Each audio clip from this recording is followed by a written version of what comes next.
Welcome back, gang. It's Delty from Deltiasgaming.com, here with a video to help you make an informed decision on the best build to pick up for patch 7 for Baldur's Gate 3. With a lot of changes coming to the game, especially new dark endings, now is a great time to start a fresh campaign, and that begs the question, what makes a good build and which one should you pick? Before we get started, do me a big favor, hit that thumbs up and subscribe if you get something out of this video, and timestamps are below if you wish to skip ahead, but you shouldn't. Okay, what makes a good build in BG3 is really dependent on the individual player's goals.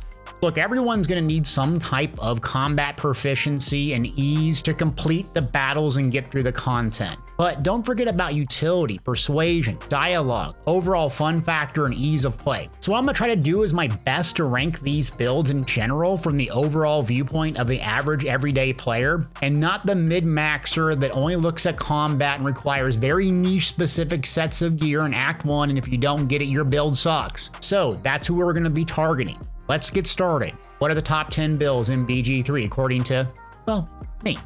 Number 10 is the College of Sword Bard, and this is kind of an odd choice and something that I really thought was terrible at first until I kind of gained some understanding about it. What I like to play with the College of Sword Bard is dual crossbows and medium armor using multiple bonus actions via multiclassing. So the Bard gets extra attack, which is going to be a theme of these builds specifically because you gain 2 attacks with 1 action, giving you incredible combat performance. The Bard gets it at level 6, where some other builds on this list get it at level 5. So what you want to do with the Bard is go 6 into the Bard College of Sword, 4 into Rogue, and then 2 Fighter. A little complex, but the multi-classing gives you the added advantage of having an extra bonus action with the Rogue Thief. So what happens when you shoot out these crossbows in the dual crossbow setup is you use your bonus action for your offhand attack. So basically giving you a couple of damage sources via your action and extra bonus action. Another advantage of the College of Sword Bard is the Bard is really good in overall dialogue and utility and persuasion because it's a charisma-based character. So you retain some of your class identity while having really good damage and performance in combat. It's super fun, it's simple, and you still have spellcasting. The downside of the Bard is the spellcasting is just weak in comparison to others on this list, especially the higher level you get with the Bard. That's why multi-classing makes it such a strong choice. And the hand crossbow power fades later in the end game because there's not legendary ones. So longbows and some other options, specifically melee, are just better and more powerful in combat. And it's not really true utility, so it's not like a life cleric or a true bard focusing on just buffs and spellcasting. But for players that want something different and want a little bit of utility, still want to retain that bard, but have a little bit more combat power, this is your build you should pick up. Moving along, that's number 9 in the Wizard. So for the Wizard, I currently like the Evocation School Wizard. Yes, it's not very off-the-wall pick. The reason why Evocation is really nice is you can do AoE damage, and due to a passive, you're not going to produce friendly fire. And you're all about big AoE damage. So it's a really good thing to round out your party composition if you have single target killers, like maybe a paladin, and you got a life cleric like Shadowheart casting spells, debuffs, and healing. You can put the Evocation build in that party composition and just nuke things in massive AoE. Another advantage of Wizard is you can learn spells within your spell book. So you can just take a scroll, learn it for some gold, and have a huge, massive set of spells. Another thing about the Wizard is you can flex spells in and out outside of combat. So before you get started with a specific fight or a specific dialogue counter, you can put things in and out of your spell book and really customize what you're doing for that individual fight. Let's get to the downsides. Well, the downsides of the Evocation Wizard is necromancy has a little bit more upsides, but it's very niche and very focused in Act 3 with some specific sets of gear. That's why I recommend Evocation and not multi-classing with it. It's just simple. You're going to have a huge amount of spells and they're really powerful later on in the game. You're also not going to have the bonus action utility or a way to double dip in spells outside of using a tadpole power later on in the very end of the game, where the Sorcerer can use meta magic and cast 2 spells in 1 turn using action and bonus action. You can't do that as an Evocation School Wizard build, so you can't double dip as effectively, limiting your raw power. But your intelligence base, which is really nice to build a well-rounded party focused on dialogue, You're still powerful, you can summon, you can do damage, and you can actually be tanky using a human with a sword and shield setup, getting high AC even in cloth using mage armor. So I'd recommend Evocation Wizard if you're tired of friendly fire, nuking your allies with a fireball spell. You know who you are, I might have done that once or twice, and you just love the flexibility of having tons of spells. But Sorcerer is going to be a better choice if you're looking at just pure combat performance. Next up is number 8, and that's the Rogue build. So the Thief Rogue is kind of like the cornerstone of what everyone uses in Baldur's Gate 3 to lockpick, disarm traps, and so on. All you Asterian build lovers, you know who you are. The typical build is set up on dual wield, playing in melee, or you could play at range using a bow. Multi-classing, in my opinion, is a must to get more power out of this, because the Rogue, unlike the Ranger, Paladin, Barbarian, and the Fighter, does not have extra attack. So the longer you stay in the Rogue class, the weaker you become in relation to the other builds on this list. However, if you multi-class it, it will be very powerful. You really are just lacking that extra attack.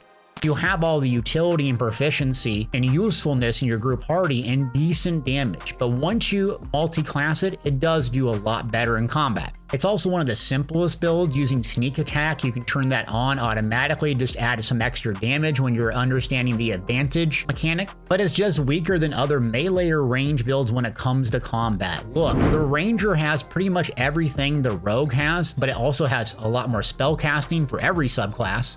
It has more survivability, more proficiency, and it's just better all around, especially when you consider multi-classing. This is just kind of a poor version of a Ranger in my opinion. And yes, I know that's a trendy hot take. So you'll certainly want a Rogue or a Ranger in your party. It's just up to you what you value most important.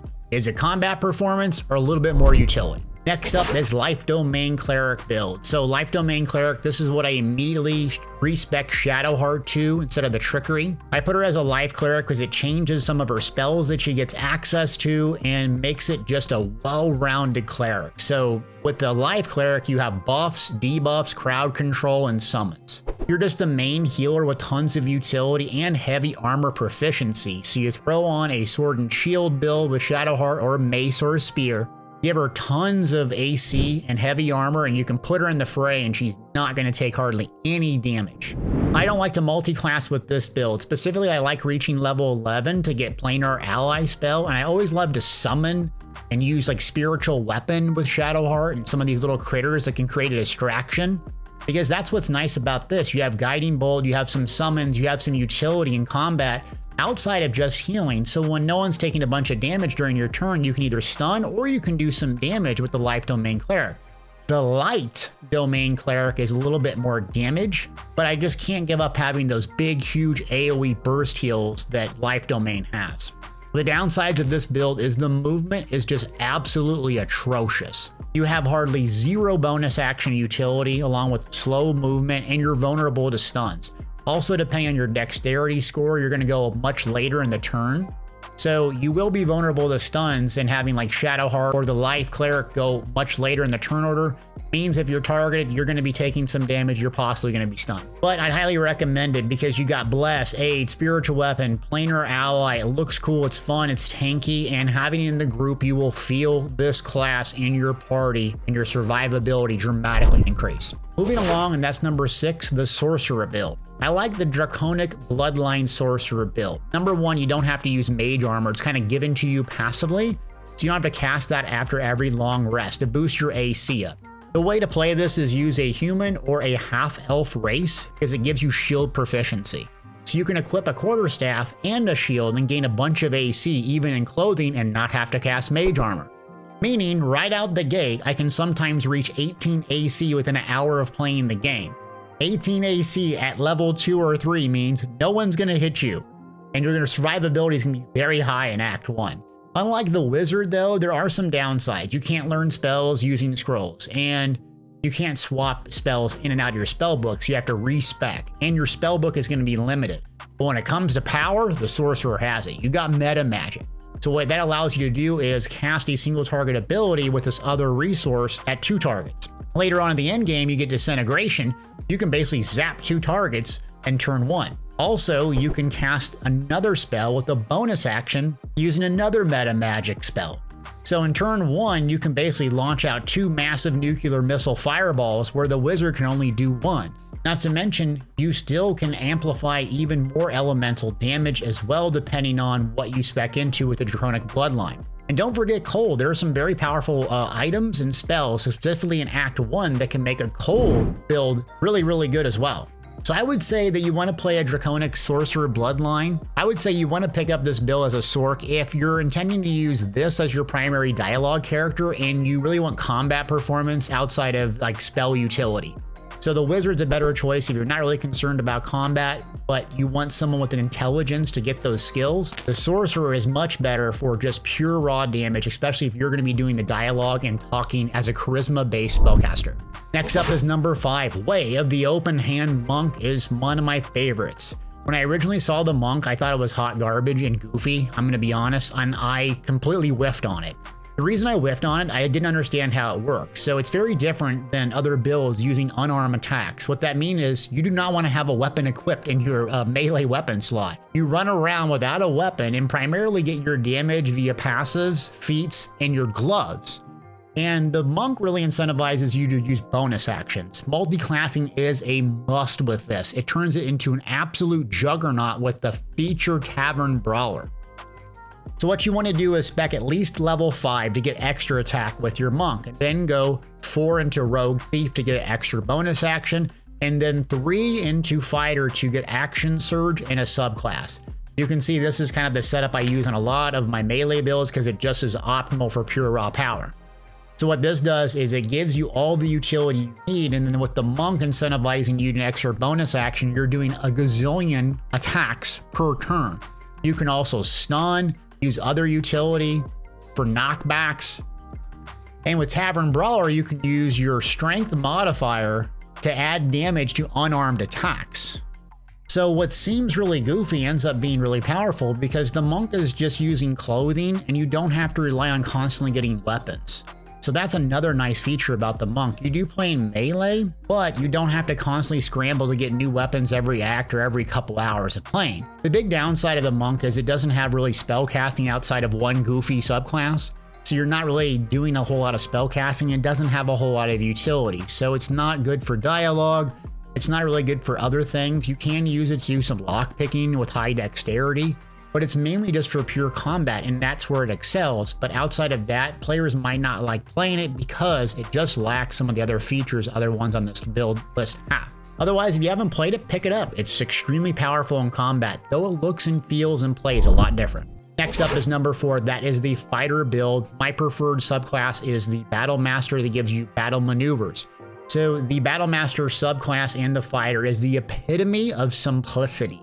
You don't have to multi-class or do anything fancy or pick 300,000 spells like the Paladins and Clerics to be absolutely insane in combat. Unlike every other class, you get what's called Improve Extra Attack, so this attacks 3 times per action. Thus, your entire kit revolves around using actions and building on this. You can use Elixir of Bloodlust to get another action when you kill or critical a creature. Potion of Speed also stacks on top, giving you another action. You can use Action Surge 1 time per combat for yet another action. You can actually get 4 actions with Action Surge. And at endgame, each one of these actions gives you 3 attacks, and you can see how powerful this starts to become. There's also a specific glove that takes some damage, and then you can get another attack. At endgame mid-max, the Battle Master Fighter just simply boops things, and it's so simple. Click, click, click, click, click. Nothing fancy about it. Don't need a multi-class, nothing. Also, you can equip pretty much any weapon or armor that you want, giving you tons of flexibility in how you build this. Though I prefer the sweaty great sword, using the 2-handed build with great weapon master stacking strength. So the cons, outside of Eldritch Knight, there's no spell casting. So one subclass has it. It's very weak in comparison to others on this list, and it has extremely low group utility. So it's a very high combat power oriented thing and focused on simplicity. Plus, you get to use all the cool gear that you want. Outside of that, though, if you're struggling with combat, I would put Lysel on the Battle Master Fighter and just have her boop things. You know how powerful she is when you pick her up in Act 1 and she's just carrying some of your team early on. Well, take that to level 12 and you will see just how powerful it become and extremely simple. Moving along to something very similar, but a little bit more utility, and that's the Barbarian. So the Barbarian is number 3 on our list, and I like the Berserker Barbarian subclass. It's similar to the Battle Master Fighter. So when you Frenzy as a Berserker, you gain bonus action utility. You can use Frenzy Strike to make another attack with your bonus action, or you can use Enraged Throw. The Enraged Throw is awesome because you just chuck like spears or whatever you have laying around, little daggers, and you can knock enemies prone. So you have a lot more range and a lot more stuns with the Berserker Barbarian due to this mechanic. Also in Act 3, there's a legendary trident that you can throw to do some damage, and the item returns to you. So you can make this really cool throw build with the Tavern Brawler feat and play very differently. The Barbarian, unlike the Fighter, uses clothing, and there's tons of items throughout the game that are designed specifically for a Barbarian of mine, giving this buff called Wraith. And that's what separates it from the Fighter, is you have a little bit more utility, range, you can stun enemies on demand. But what holds the class back and the build back is lack of spellcasting and utility outside of combat. So players that really want that aren't going to pick a Barbarian. You're really going to pick something else, which will get you on this list. Just simply put, it's the Meathead class. You're going to want to multi-class with this, 5 to get extra attack, 4 to get Rogue and Thief, and then 3 Fighter. Common trend here. That will give you an extra bonus action per turn and action surge when you need it most. Tons of combat power, just lacking a little bit in group utility, and of course, you're not going to be persuading anyone unless it's intimidation. Number 2, and that is the Ranger build, and I use the Gloomstalker Ranger build. It is actually my favorite build in all of BG3, and I really don't know why. Almost every game I always play melee Meathead. You can probably tell by this ranking, right? But there's just something fun about playing a Githyanki pew-pewing everything to death using arrow of many targets. You have incredible survivability. You're so slippery. They can never get a hold of you. And you're playing solo on honor mode, and you can just nuke everything in one turn and just invis out. The build works by getting extra attack, so 5 levels into Gloomstalker, 4 in Rogue Thief, 3 in Fighter. Then you get the best of both worlds. Extra attack, an extra bonus action, and then action surge. Another thing about this multi-classing setup is you gain all the utility of the rogue. So when people say, oh, the rogue's better because you can disarm traps. Well, sure, but after you multi-class it, the lockpicking, disarming traps, and high dexterity is going to be equal to that of the rogue. So you have all the proficiency. You have martial weapon proficiency, medium armor, and it's all the things that lack in the rogue. And you just produce tons of damage. I personally love the Githyanki race using this because you get an extra Misty Step at level 5, and the biggest weakness of the Githyanki race is not having dark vision. But with the Gloomstalker Ranger, you get superior dark vision, so it covers up the one lacking thing in the Githyanki race. Plus, if you haven't played a Githyanki, yes, I know they look kind of weird, but there's so much extra dialogue in it, it's so fun to play. And also, if you play as Dark Urge, when you kill something, you can go invisible, making it extremely good for solo gameplay. And if I haven't rambled on enough about how much I love this, you have arrows, which are different than melee builds. So melee builds don't have access to these arrows, and these arrows have many targets, smoke powder bomb, ice you can stun, acid you can debuff, fire you can burn. So you have a lot of options in terms of arrows. You do have to collect a lot of these, so it's kind of annoying to get them. But once you've hit Act 3 and you have tons of gold lying around, you can put poisons on your bow, also shoot out these arrows to have extra effects and give you tons of utility. Did I mention you can spellcast as well? So you can carry some scrolls with you and cast spells along with Hunter's Mark and others, like Misty Step, to increase your mobility, your combat proficiency, and you can stun.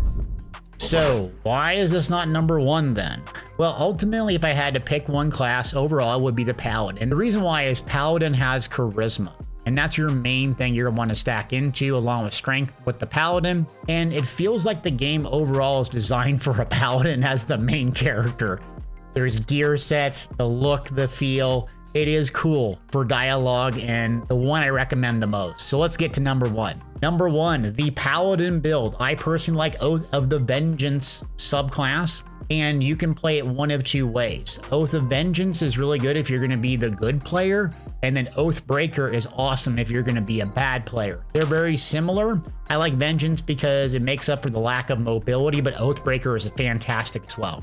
So I'm just going to get to the downside before I gush over the paladin. The downside of the paladin is it's terrible at the start. Look, you have almost 0 spell slots, and the reason why is you're using Divine Smite. So this works by giving an extra damage effect when you land an attack. You get this proc where you can decide to either consume the spell slot and do extra damage or not. You have to turn that on in your user interface, but once it's engaged, then you're constantly consuming spell slots to do extra damage. That extra damage is fantastic, but you're always out of spell slots, so you're always long resting, and it gets very old after every single fight going back and long resting because you have no spells to cast. It's very tough on Tactician or Honor mode where it costs 80 to long rest, so you're just looting every barrel constantly, where on a fighter you just click a couple buttons and the fight's over. Also, your movement is horrendous as well, so you're very slow. Oftentimes you take 1 turn to even get to a target, and you're like, oh, why did I pick a paladin? And then all of a sudden you hit level 5, and the whole world changes. As a Vengeance Paladin, you get Misty Step, so on turn 1 you can easily get into range and nuke targets. You have a lot more spell slots, and you gain extra attack. Now that action gives you 2 attacks in 1 action, both with the ability to proc Divine Smite, and you're absolutely melting bosses. If you got Great Weapon Master at level 4, well, guess what? Now when you nuke or kill an enemy or critically hit, you can use that bonus action for another attack. Then if that weren't enough, you can multi-class this later on to do the usual suspect combination and do Rogue Thief and or a Fighter, get Action Surge and extra bonus action. Now every turn you're walking around blasting things with Divine Smite, extra attack, and then Action Surge to get another action. And let's just be 100% honest, it's just so flashy and cool looking. The animations are incredible, and you feel like this god-tier overarching RPG narrative for the ages, and you're at the center of it. And that's Baldur's Gate 3. So outside of the slow start, there isn't really much to dislike about the Paladin besides playing in melee range with a greatsword like every other build it seems like on this list. Also, you have low dexterity, so you kind of go later in the turn order, but that can be solved using the alert feat. So my overall suggestion for patch 7 is if you had to pick one class, what I would do is pick the Dark Urge if you haven't yet. It's shocking at how much more dialogue and how the game really changes using this. I usually cannot stand playing dark characters, but it's very, very interesting. Play as an Oathbreaker Paladin and roleplay it. It will be a really fun experience and completely different if you play the typical character in every RPG. Well, gang, I hope you got something out of this video. Again, links in the description below for all these builds. And do me a big favor, hit that thumbs up and subscribe. Leave me a comment for the algorithm too, it loves it. And thanks for watching.